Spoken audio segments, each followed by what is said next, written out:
After my stepmother took charge of the household, my reputation slowly plummeted. Everyone in town claimed I was loose, natured, and behaved recklessly. In short, I lacked the poise expected of a noble lady. I once overheard my stepmother and sister whispering, "Our family and the Pei clan have long been betrothed. Should the young master of the Pei household spurn her, this marriage will naturally fall to you.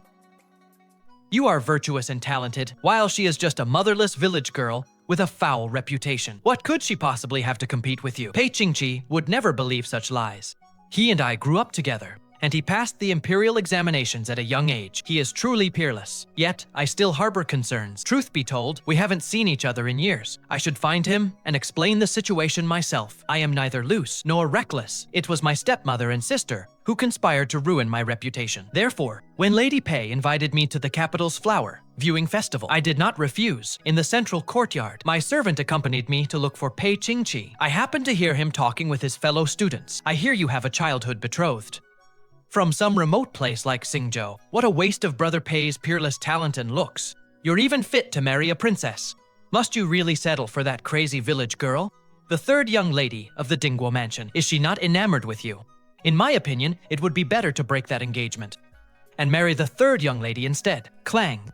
A porcelain cup shattered. Everyone immediately fell silent. I heard Pei Qingchi's voice, calm and even, without a hint of wavering. "The mandates of our parents and the words of the matchmaker. If I were to judge based on one's origins, I would be breaking my vows. How the world judges me, Pei Qingchi, is one thing, but how they judge the third young lady. Please watch your tongues." The wealthy young masters familiar with him observed his expression. "Speak freely. But if that Shen girl were willing to break the engagement herself, then no blame would fall upon you, Brother Pei." But this time, Pei Qingchi fell silent. A few days later, the Pei estate held a floral exhibition. I sat at the far end, quietly observing the orchid before me. Half an hour ago, Madame Pei requested we draw inspiration from the flowers. Pei Qingchi had specifically sent someone to deliver this orchid to me. Madame Pei smiled brightly. "Qingchi is certainly thinking of you." I twitched the corner of my mouth, but for the life of me, I couldn't feel happy, because just half a table away sat the third daughter of the Duke of Dingguo, Liang Miaoyi. She, too, had received an orchid from Pei Qingchi. My orchid was a common variety, with only a few sparse buds, and the stem looked somewhat withered. Liang Miaoyi's orchid, however, was fragrant, lush, and elegant. It drew endless praise from the socialites around her. "This is an incredibly rare Su Guan He Ding orchid, extraordinarily precious. Could it be a gift from one of the young masters? Let me guess. Is it from the PA family? A beautiful flower for a beautiful lady. Truly, only Miaoyi is worthy of such a bloom, unlike some people who only deserve weeds." The whole group burst into laughter. Liang Miaoyi glanced at me, briefly without a sound, and cried out playfully, "How annoying. Don't mention it anymore. My sisters love to tease me." She looked at me with a gentle expression. "Little sister Shen, the customs in the capital are different from those in Xingzhou. Everyone here was purely discussing the flowers, not talking about people at all. Please do not take it to heart." I bowed my head and smiled slightly. "It is fine." Liang Miaoyi glanced at my grass and suddenly grinned. "When I was born, an orchid bloomed. So father chose orchid as my nickname. Younger sister Shen likes orchids too, right? I absolutely detest orchids. When I was young, I played with my sister. She pushed me to the ground and crushed a pot of half-bloomed orchids. The orchids were perfectly fine, but my stepmother was furious. In the depths of winter, she forced me to kneel in the ice. I stayed there until my knees went numb, and a chronic illness took root. Every winter since then, my legs ache terribly, like being pricked by needles. Pei Qingchi knows this. He knows everything. He tries to comfort me, sending protective gear in his letters. He says it's the work of the capital's finest weaver. When he isn't by my side, he lets the gear warm me in his stead. Once we are wed, I will never let anyone hurt you like this again. Promises from our youth were once so firm and absolute. My gaze fell upon the withered, frail orchid in front of me. Liang Miaoyi's gentle face suddenly seemed quite sharp. I said coldly, "What I despise most of all is the orchid." Liang Miaoyi's expression froze instantly. After a while, "The verdict is in on the drawings we submitted for the ladies to review." "Matriarch," Pei said happily, "since Qingchi hasn't left yet." I asked him to take a look. He said this orchid painting was excellent. Her eyes turned to me, paused for a moment, then shifted toward Liang Miaoyi. "Miaoyi, your brushwork is exceptional. You've taken first place. Qingchi has prepared a set of fine brushes and ink as a gift. As your reward." The socialites offered endless praise. "She is truly a daughter of the Duke's estate. Even her painting is of the highest quality. The carving on that platform is of orchids as well. Could it be that young Master Pei chose it specifically for Miaoyi? Oh my heaven, that would be a match made in heaven. It is truly enviable." Liang Miaoyi's face flushed red. She generously distributed the fine ink to everyone present. Everyone shall have some. Everyone, stop talking nonsense now. Someone teased her. What if I ask for that orchid inkstone? Would the third young lady be willing to part with it? Amidst the bustling noise, there came a dull, simple voice. Orchid painting. I want to see. I turned my head to look. I saw a man crouching at the edge of the courtyard. His features were handsome, standing as straight as a pine. But it was a pity. His expression was slightly foolish. It ruined such a good appearance. Madame Pei's face turned slightly awkward. Song Lin, get lost. The handsome man seemed not to understand. He just kept babbling foolishly. Orchid painting, want to see.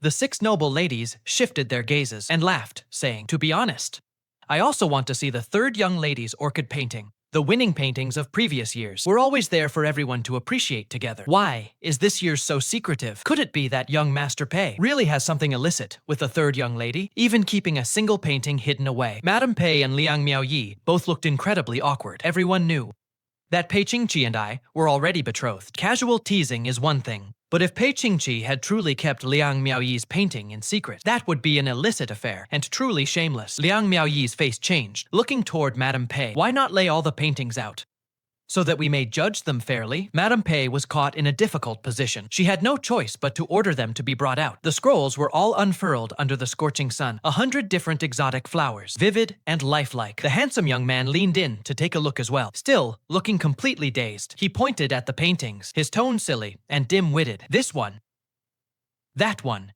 are beautiful. The one he pointed to as being very ugly was none other than Liang Miaoyi's orchid painting, and the one right next to it was my painting of red plums on a cliffside. The young socialite who had teased Liang Miaoyi earlier curled her lips in amusement. She's not wrong about that. Even this gentleman can tell whose brushwork is superior, yet the top scholar somehow cannot. I wonder if he is blind in his eyes, or blind in his heart. Liang Miaoyi's eyes turned red in an instant. She shoved the brush, ink, paper, and stone toward me, lowered her voice, and said coldly, Miss Shen, you are truly calculating. I thought you were just a girl from an insignificant family, but I underestimated you. To think you would collude with this fool to humiliate me. But don't be triumphant too soon. Given my family status, marrying into the Pei family is no difficult task for me. If I haven't done it, it is only because I haven't wanted to. It is certainly not because I am afraid of you. We have plenty of time ahead of us. Just you wait and see. Liang Miaoyi turned on her heel and left. Madame Pei hurried after her to offer comfort. The flower appreciation gathering dissolved just like that. The earlier commotion faded into nothingness. I pushed away the ink, stained brushes and paper, and clutched only my painting of red plums on a cliffside to my chest. I had followed a master in the capital to study painting since I was young, capturing the red plums blooming defiantly in the cold wind. The ultimate vitality, the ultimate brilliance. Pei Qingchi pretended not to see it. It was not because the painting was unappealing, but because the owner of the painting was unappealing to him. In the deathly silence of the hall, the handsome man, who appeared simple-minded, suddenly walked over. With a dazed expression, he reached out to wipe away my tears. He pointed to my painting, the best. After the flower viewing banquet, it was rumored that Liang Miaoyi had a falling out with Pei Qingchi. The next day, Pei Qingchi, who had been avoiding me at every turn, finally sent someone to find me. Many guests were seated around the pavilion, and in the center was none other than the handsome man I had encountered yesterday. Unlike his disheveled, pathetic appearance from yesterday, his robes were extremely magnificent today. The pendants at his waist jingled as he moved. Setting aside his dazed expression, he looked vibrant and utterly exquisite. However, why was he here? The handsome man tilted his head to look at me and gave a silly, happy smile. When the young man in green robes beside him glanced at me, he suddenly froze. Only when someone beside him tugged at his sleeve did he snap out of his trance. Guided by others, he walked forward, his tone stiff. You are Shen, the young lady from Xingzhou? I nodded. I am. Might I ask where Master Pei is? He just stared at me without answering for a long time. His expression was one of mild astonishment and perhaps a touch of chagrin. I looked at him, feeling completely bewildered. Sir? He remained silent, his jaw tightly clenched. The noble youth standing behind him began to snicker maliciously. The man you are to marry is right in front of you. They pointed at the handsome man. In fact, during yesterday's banquet, I heard the lady of the Pei household speak his name. His name is Song Lin. His name is not Pei Qingchi, but I walked up to him nonetheless, brushed the fallen petals from his lapel, and leaned in, smiling brightly. Are you my future husband? I've sewn a sachet for you. Would you like it? Song Lin stared at me in confusion and replied foolishly, yeah, marry you. As he spoke, he took the sachet and tucked it away like a precious treasure, glancing around defensively as if fearing someone would snatch it away. I offered a gentle smile. I'll sew you one every day from now on. Would you like that? Beside me, Pei Qingchi's expression suddenly turned as cold as water. Shen Yinong led Song Lin away. Pei Qingchi stared at their retreating backs, his expression grim. Sachets, sword pendants, protective amulets, little tokens like these. Shen Yinong had sent him countless times. In his youth, he would have treasured them carefully, but ever since he attained the rank of Tanhua, receiving these items had become an annoyance. His status was no longer what it once was, yet Shen Yinong remained rooted in the past.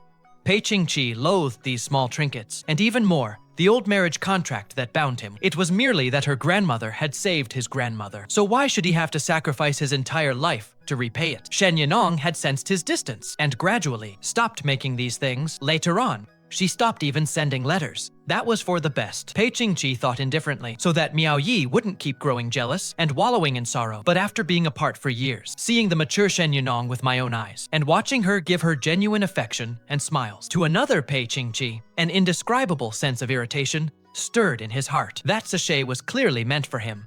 His companions had not noticed, and continued to joke. That country girl really has no eye for talent. She doesn't even stop to think how the brilliant top scholar could be so dim-witted.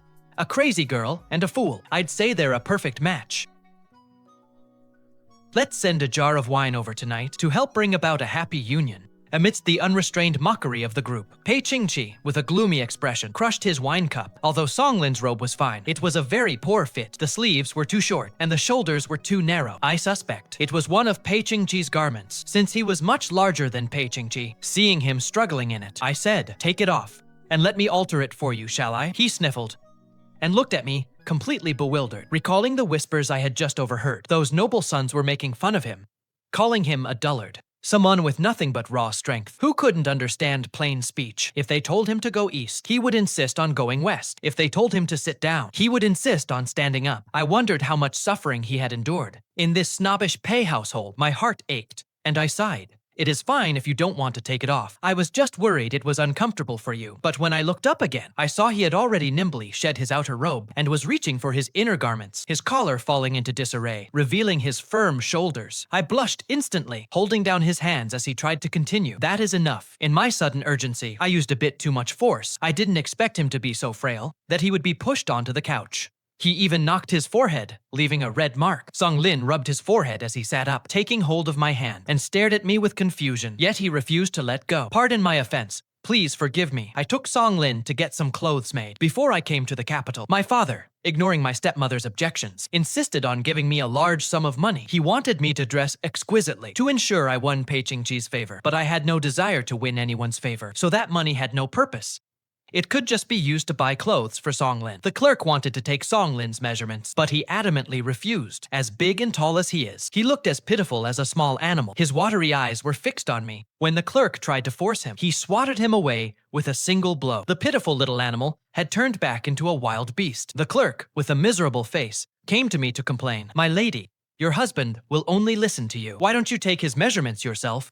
I walked in with a flushed face and commanded him with a guilty conscience, "Stand still and raise your arms. I'm going to measure your waist." Song Lin stood obediently, his obsidian eyes blinking at me without pause, making my face feel even hotter. Trying to sound imposing, I raised my voice. "Don't look at me. Close your eyes." He obediently closed his eyes, but as he turned, he lost his balance and fell into my arms. I caught a faint scent of tea from his hair, and suddenly I couldn't bear to push him away. Truly, beauty can be a ruinous thing. Once the clothes were finished, I took Song Lin to pick them up. There were 6 sets in total, and each one made him look indescribably noble. He stared blankly at himself in the bronze mirror, knitting his brows as if he were looking at a stranger. My heart felt a pang of sorrow. The maidservants at the Pei estate told me that Song Lin came from a line of nobility. His father was the Marquis of Loyalty and Valor, and his mother was the only daughter of the Grand Tutor. As the only son in the household, he was cherished by everyone as if he were a precious gem, enjoying boundless prestige. Yet, 10 years ago, when Prince Jing rebelled, the Marquis was accused of colluding with the prince, and was immediately sentenced to death. When the Marchioness went to the palace to plead for mercy, she, too, was dispatched with a cup of poisoned wine. When the palace guards arrived, they found that he had been so traumatized by his parents' deaths that he had been reduced to a simple-minded state. When the news reached the palace, the young emperor remained silent for a moment, then slowly said, "Considering his grandfather was once my teacher, spare his life." When the heir to the Marquis of Loyalty and Valor was born, his grandfather was in the palace, teaching the crown prince. The stern grand tutor broke into a rare, joyous smile. The crown prince, curious, asked him the reason. That day, They were studying the vast northern deserts, so the young prince personally bestowed a name upon the newborn. Lin, like the long wind, like frost and snow. The Lin of a majestic and awe-inspiring presence. The Lin of a dignity that cannot be violated. His name is Song Lin. Years later, when his grandfather had long since passed away, the name that the old man had once begged for, still, in the face of the emperor's wrath, preserved his life, though his life was spared. But the glory of the house of Zhongyang was gone forever. Under pressure, his aunt, who had married into the Pei family, took him in, but his aunt loathed him deeply. While her sister lived, she had married better than her, and even after she died, she had dumped this burden on her. The boy was slow-witted, and always remained silent. She would nitpick over how much he ate, and scold him if there was a smudge of dust on his face. His delicate features only made him more disliked. Young Song Lin grew up slowly in such an environment, until he grew strong and could snatch away a stick to fight back. The mistress of the Pei household dared not beat him anymore. The fool had no sense of humanity and possessed brute strength. Fearing he might sneak into her bedroom at night to take revenge, she ordered that he no longer be beaten. Of course, she also forbade anyone from looking after him. He was deathly afraid of water, so it would be best if he fell into the pond and drowned on his own. If he was lucky enough to survive, then when he came of age, he would just be married off into another family. That would be enough. The Pei family had raised him for so many years. He owed it to them to repay the favor. Thinking of the maid's tone of entitlement earlier, and looking back at the bronze mirror, Song Lin was wearing his new robes, looking both curious and uncomfortable. I gently closed my eyes and called over the shopkeeper. Get him a few more pairs of shoes and pick out some hair crowns. I want only the best, the very best. We stepped out of the clothing shop, right into the lantern festival. There were people performing iron flower showers, sparks scattering everywhere, like shooting stars. Samana was selling small drums, enticing children to stay. The streets were packed with people, incredibly lively. But I turned around for just a moment. Song Lin was gone. I panicked instantly, afraid he'd been abducted, afraid he'd been sold into a brothel, and even more afraid he'd really drowned in the river. Song Lin. Song Lin. Where are you? I whispered his name, searching everywhere. My forehead was slick with anxious sweat. Then I heard a round of applause ahead. A youth in fine silk was waving a long sword casually, his posture relaxed, movements bold and sweeping, flowing like spilled ink, possessing an indescribable sense of freedom and spirit. Song Lin? I could hardly believe my own eyes. In that instant, his gaze was sharp, like a blade drawn from its sheath. He didn't look like a simpleton at all, but the next second, he saw me, and suddenly gave a silly smile. Without even looking, he tossed the sword back to the performer. The blade nearly smashed into his own foot. I nearly gasped out loud. I saw him walk straight toward me. He thought for a moment, then paused, and picked up the performer's broken bowl. He patrolled the crowd, and when someone gave money, he would bow. A young girl, feeling playful, teased him. Little master, smile for me, and I'll give you 2 more copper coins. Song Lin didn't even pay her any mind, and just walked away. The performer came chasing after him in a hurry, but Song Lin was sharp this time. He emptied all the money out, tossed the broken bowl back to him, and grabbed me, taking off at a run. The night was soft, the evening, breeze light, and the light of the lake fell between our interlaced fingers, like a bright and sunny spring. Song Lin, you, slow down. I can't run anymore. He actually stopped, holding my hand. He walked slowly ahead. I panted heavily. Where exactly are you going? He finally came to a halt. Before us was a stall of candied hawthorns. What would you like to buy for your lady, young master?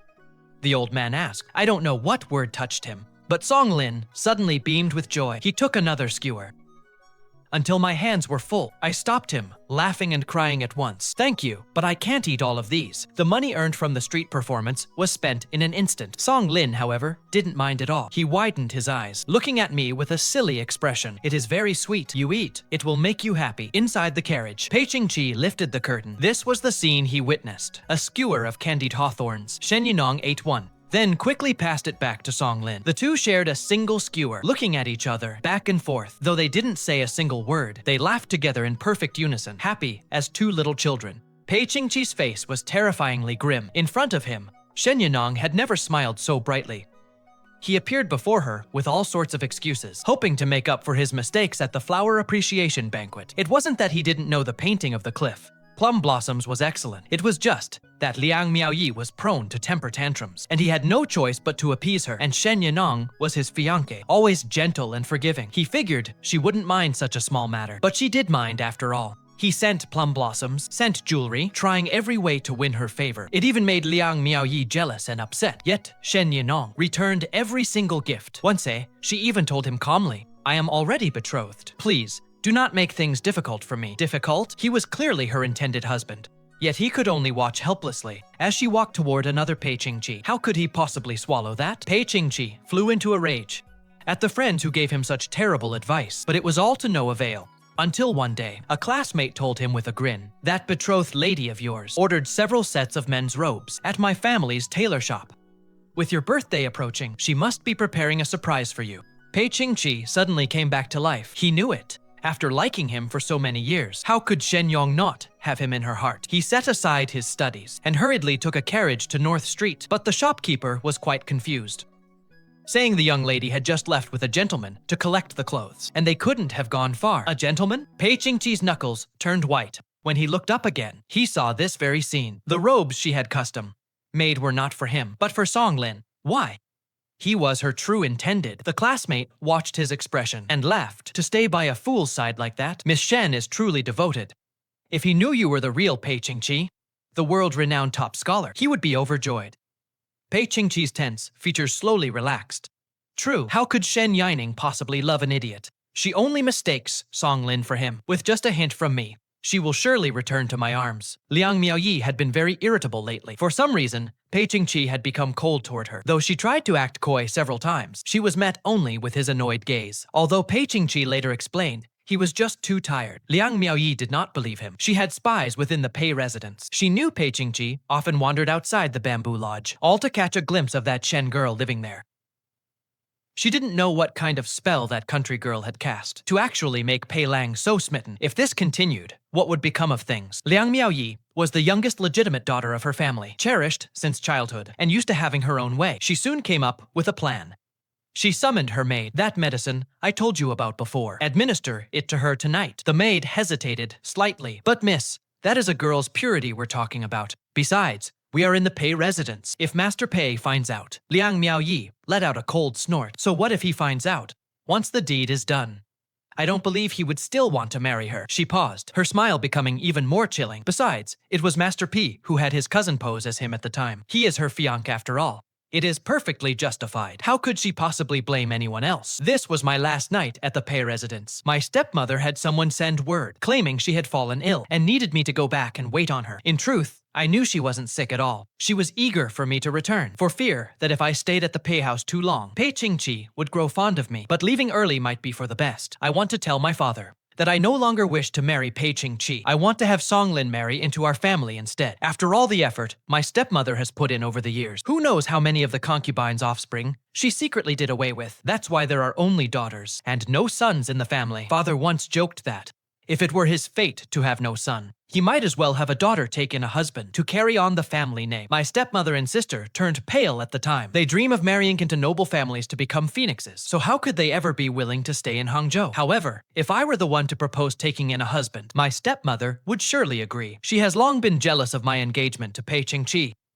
That would be perfect. Song Lin only suffers humiliation by staying at the Pei estate. But if I take him back to Hangzhou, he could finally live a peaceful life. Anyway, the Pei family wants to get rid of him quickly anyway, don't they? The more I thought about it, the more satisfied I felt. I drank my final cup of tea and went to find Song Lin in high spirits. I want to tell him, "Song Lin, you are about to have a home. A home with soft bedding and new clothes that fit perfectly. You can eat as much braised pork as you want. And in Hangzhou, there is also the best razor clam wonton in all the world. If you like it, I'll make it for you every single day." Although, my stepmother is a bit annoying. But considering I'm the one giving up the marriage, she'll treat you better at least. And if she treats you poorly, I will never hold you back. I'll even hand you a stick, so you can give her a good thrashing. My reputation is already ruined beyond repair anyway. Adding a charge of being unfilial doesn't matter at all. I stubbornly asked if he was willing to come back to Jiangyan with me. How strange. I had only blinked for a moment. Why did my legs go weak? When did I fall into his arms? Why do the corners of my eyes feel so hot? Song Lin pulled my hand up. I could feel the warmth of his palm.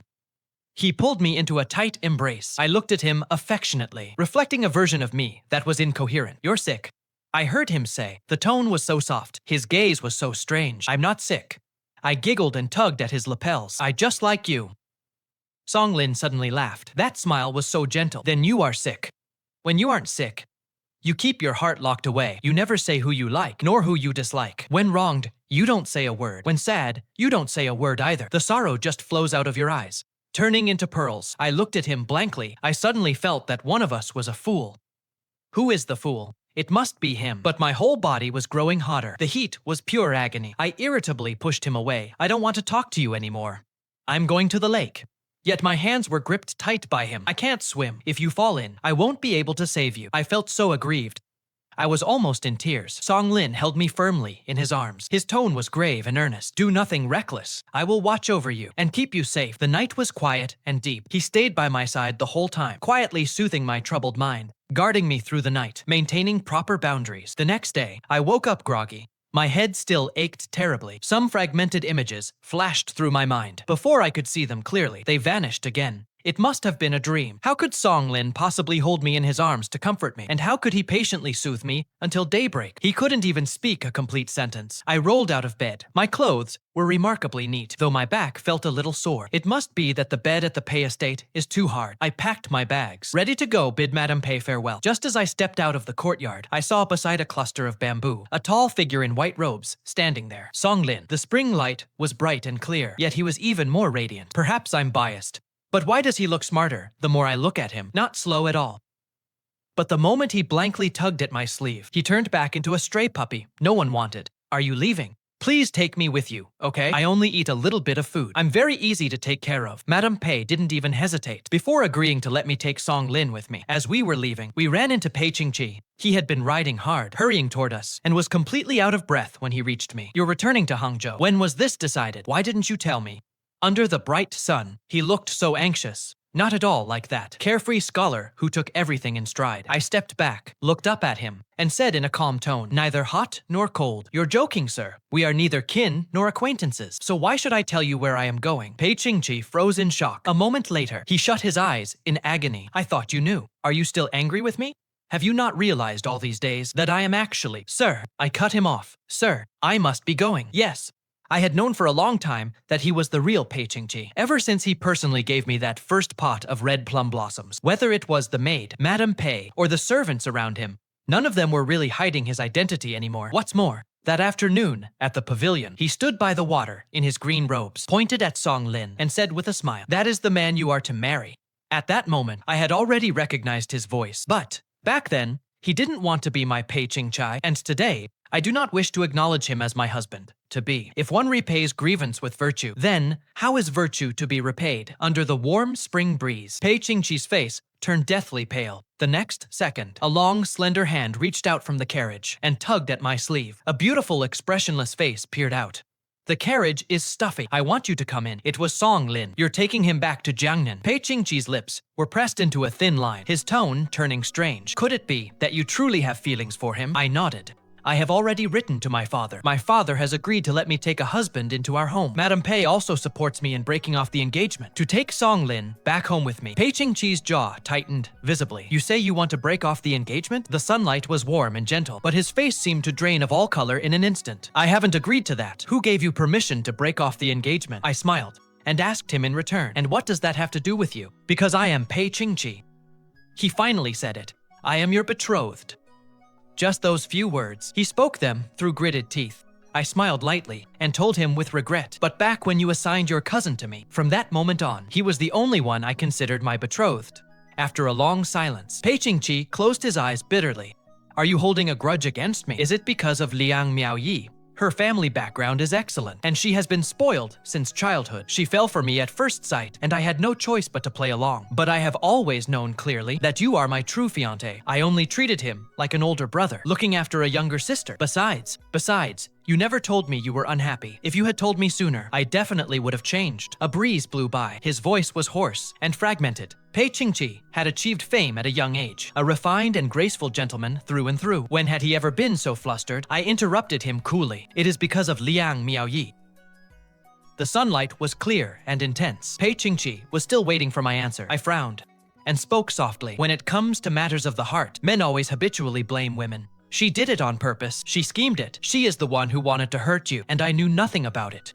Don't you think that such excuses are laughable? You are a brilliant top-ranking scholar whose essays and poetry are nothing short of excellent. For someone as clever as you to be so easily led and blinded by Liao Yi, doesn't that make her talented enough to be the top scholar herself? Pei Qingchi stood there, rigid, and after a long pause, he said, I know you resent me, but it won't happen again. I will treat you well and never let anyone bully you. Trust me one more time, will you?" The young man swore his vows, like the letters of the past. He said he would protect me and keep me from being bullied. Yet, he is the one who has bullied me most of all. I burned all those yellowed letters to ashes in a fire. Those vows that once felt as heavy as 1,000 pounds are now as light as dust. Listening to them even once more feels like an insult to my ears. No, I will not. I have already decided to take Song Lin as my live-in husband. Please, move aside. The morning light is lovely today, and I am taking my husband home. The golden sun sinks into the west, like molten gold against the sky. Pei Qingchi watched blankly as that beautiful pair walked away. A breeze blew by, carrying their conversation to his ears.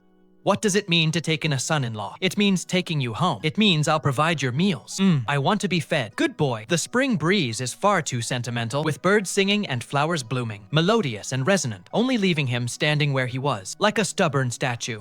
The sunset gradually descended, slowly giving way to the moon. Master Pei stood there, utterly heartbroken and dazed. After a long while, he wiped away the tears at the corners of his eyes with a self-deprecating smile. From the capital to Hangzhou, a journey of 1,000 miles. Every day, outside our carriage, there were carrier pigeons flying about. How strange. Yet, Song Lin didn't seem to mind. Occasionally, he would reach out, and those pigeons would land obediently on his arm. "I'm scared to death. Don't peek at other people's letters." He just smiled and pinched my cheek. "It is not peeking. It is perfectly above board. He can even use idioms now. Looks like I've taught him well. Maybe one day, he can even pass the imperial exams." When we stopped to rest at an inn in Anyang, we learned of a great upheaval in the capital. Prince Wei's rebellion had succeeded, and he would soon be ascending the throne. Inside the tea house, passers-by were recounting the story vividly. The current emperor never had a legitimate claim to the throne. 10 years ago, he purged a group of high-ranking officials, thinking he could cover up his own tracks. Little did he know that Prince Wei had long since allied with the Marquis of Loyalty and Bravery, secretly delivering the tiger tally, just waiting for the right moment to enter the capital and slay the traitor. The Marquis of Loyalty and Bravery. I couldn't help but steal a glance at Song Lin. He was concentrating on shelling walnuts for me.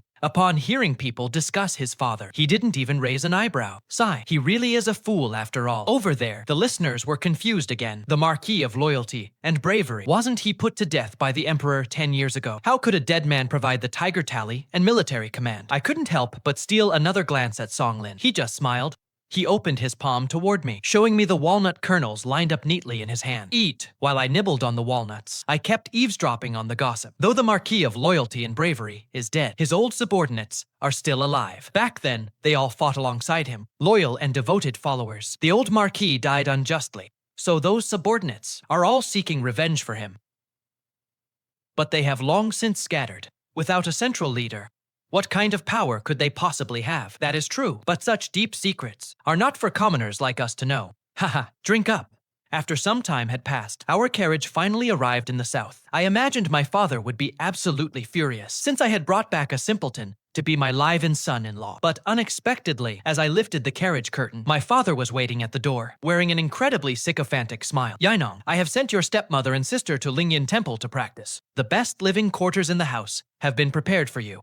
I cautiously took a step back and warned Song Lin, "Don't drink any tea they offer you later. When things are too good to be true, there is always a catch." Could my father be trying to poison us off with a single cup of wine? Song Lin gave a gentle laugh. "Understood." The curtain was pulled back again. My father bowed to Song Lin with eager respect. "Your Grace, you have come a long way. You must be tired. I have already prepared wine and a banquet, awaiting your presence." Song Lin paused for a moment and said with a straight face, "Is the wine poisoned?" My father's expression stiffened instantly. He began apologizing with a forced laugh. I wouldn't dare. My father is much better informed than I am. Therefore, at this moment, he stands before me. "You said you wanted to cast off Pei Qingchi and take on a different husband. Though I was entirely confused, I eventually accepted it. But you didn't mention in your letter that the husband you were taking was the heir to the Marquis of Zhongyang." I was also at a loss for words. When I wrote that letter, he was still just a simple-minded boy living under someone else's roof. Who could have guessed that the first thing the Prince of Wei did after ascending the throne was not to purge political dissidents, but to clear the names of the Marquis of Zhongyang and his wife? He even issued an imperial decree, restoring the title of Marquis of Zhongyang to be inherited by his heir, Song Lin. The news spread across the country as if it had wings. Everyone guessed that the heir, Song Lin, who had endured humiliation and played the fool, was perhaps the very key to victory in the Prince of Wei's successful coup. Consequently, countless noble young ladies in the capital all turned their gazes toward this still unmarried heir. The Pei family's threshold was almost worn down, but Madame Pei could only offer an awkward smile. My nephew has already left for the south. The matchmaker's expressions then turned rather grim. Madame Pei hurriedly tried to salvage the situation, but my daughter's engagement hasn't been set yet. The matchmakers all fell into an awkward silence after the new emperor took the throne. He denounced Pei Qingchi's character and writings, stripped him of his official position, and demoted him to a mere schoolteacher. Overnight, Pei Qingchi went from being a highly sought after top scholar to a jinx that everyone avoided like the plague. I heard he later tried to find the third daughter of the Duke of Dingguo, Liang Miaoyi, but the doors of the Duke's mansion remained tightly shut. It seems Liang Miaoyi had fallen ill with a strange disease, unable to bear the torture of the illness. After saying this, father's expression was full of sorrow. When you sent the letter saying you wanted to break off the engagement, I wasn't in favor of it at first. Now it seems you had the foresight. That Pei family is nothing but bad luck. It is better not to marry into it. After a pause, he asked me cautiously, all joking aside, what exactly is your relationship with the heir of Zhongyang Marquis now? I looked innocent. It is just the relationship between a mistress and her live-in son-in-law. My father nearly choked on his own blood. Enough nonsense. With his background and status, how could he possibly be a live-in son-in-law? Half of the bamboo window was pushed open. A youth in white leaned his chin on his hand at the window. But I truly do wish to marry your daughter. Father-in-law Song Lin is someone who has already died once. That year, the palace sent poisoned wine, and there was a cup meant for him. It was his grandmother who snatched it away and drank it all in one go. The Marquis of Zhongyang's estate had been loyal for generations, earning a certificate of iron immunity. His grandmother used that certificate to trade for one chance to be announced to the palace. Only then did the man on the dragon throne vaguely recall their shared connection. Life in the Pei household was difficult. Whether it was the people from the palace or the people in the Pei household, there was always some suspicion and probing. He had to pretend to be extremely dim-witted in order to save his life, the life his grandmother and grandfather fought to save for him. One summer, when he was 7, Pei Qingchi was playing by the lotus pond with a group of young aristocrats. Song Lin slipped and accidentally fell into the pond. On the bank stood Pei Qingchi and the other nobles. Pei Qingchi burst into loud laughter. Though he knew how to swim, he just stayed quietly in the water. Pei Qingchi ordered someone to pull him onto the bank. As a noble heir, you don't even know how to swim? Song Lin clutched a cycad tree, his body shivering slightly. Pei Qingchi turned away with his companions. That night, father's old servant snuck into the Pei estate. Seeing him covered in wounds, the old man wept. It is my incompetence that let you suffer so. Song Lin helped him up and actually smiled. My grandfather and father fought on the battlefield. Does this little wound count as suffering? Days passed by just like that. The more foolish he acted, the more the eyes in the Pei estate and the palace were put at ease. The vast web he had cast outside the court and in the underworld was slowly tightening. Yet, on very rare occasions, he would gaze into the boundless night and think silently, once my great vengeance is fulfilled, where will I go? His life was divided by the blood of his parents. Looking back, there was the splendor and glory of the Marquis's mansion. Looking ahead, amidst the ruins burned to ashes, only he remained. The day his vengeance is fulfilled would also be the day he loses his direction, for he had long been homeless. The flower banquet was not actually the first meeting between Song Lin and Shen Yinong. He had seen her long ago, or to be precise, he had seen her belongings long ago. The scented sachets, sword tassels, and safety charms she stitched, Pei Qingchi would often toss aside once received, never paying them any mind. And so, Song Lin learned. At 10, she embroidered red ducks that looked like wild ducks. At 13, she was forced to kneel in the snow by her stepmother. At 14, she went to the temple to pray for a safety charm. It's very, very effective. It's a pity my stepmother only let me buy one, only allowed me to buy one charm. She couldn't even bear to keep it for herself. Sent from thousands of miles away to the imperial capital, only to be carelessly gifted by Pei Qingchi to a servant. To snatch this protective charm from the servant's hand, Song Lin got into a massive fight, beaten until he was bloodied and bruised. In the middle of the night, his subordinate bandaged his wounds in the woodshed, feeling quite confused. The young master was always so patient and forbearing, so why would he brawl like that over such a small trinket? Song Lin didn't know either, or perhaps he knew all along. He simply felt resentment on that young woman's behalf. Her sincere heart, so easily disregarded by others, was just like the loyalty and courage disregarded by this world. He just wanted to ask the heavens why good people must always be treated this way. His intervention at the flower viewing banquet was no mere coincidence. As he grew older, his sharp, piercing aura became harder to conceal. He tried his best to stay away from the lady's presence. But that day, passing by the garden, he heard Shen Yinong's name being mentioned repeatedly, with mockery, with disdain. He suddenly found it unbearable. And so, in the pavilion, by the emerald water, he played along and donned fine, luxurious robes, and offered her a gentle smile. "Are you Shen Yinong?" What a coincidence. This is your first time seeing me, but I have known you for many years. For so long that he, standing in the shadows, finally understood. When the thick fog dissipates and the night fades away, what else in this world could still stir his heart, keeping him from drifting step by step toward the underworld, where his family and friends reside? In the year Song Lin turned 17, a coup occurred in the dead of night. The throne changed hands. The plaque of the Marquis of Loyalty and Courage was hung high once more. Yet he preferred to live with his wife in the south, planting a red plum blossom and picking a lotus seed pod. The bitter winter fades away. The sorrows of summer, year after year, are troubled no more.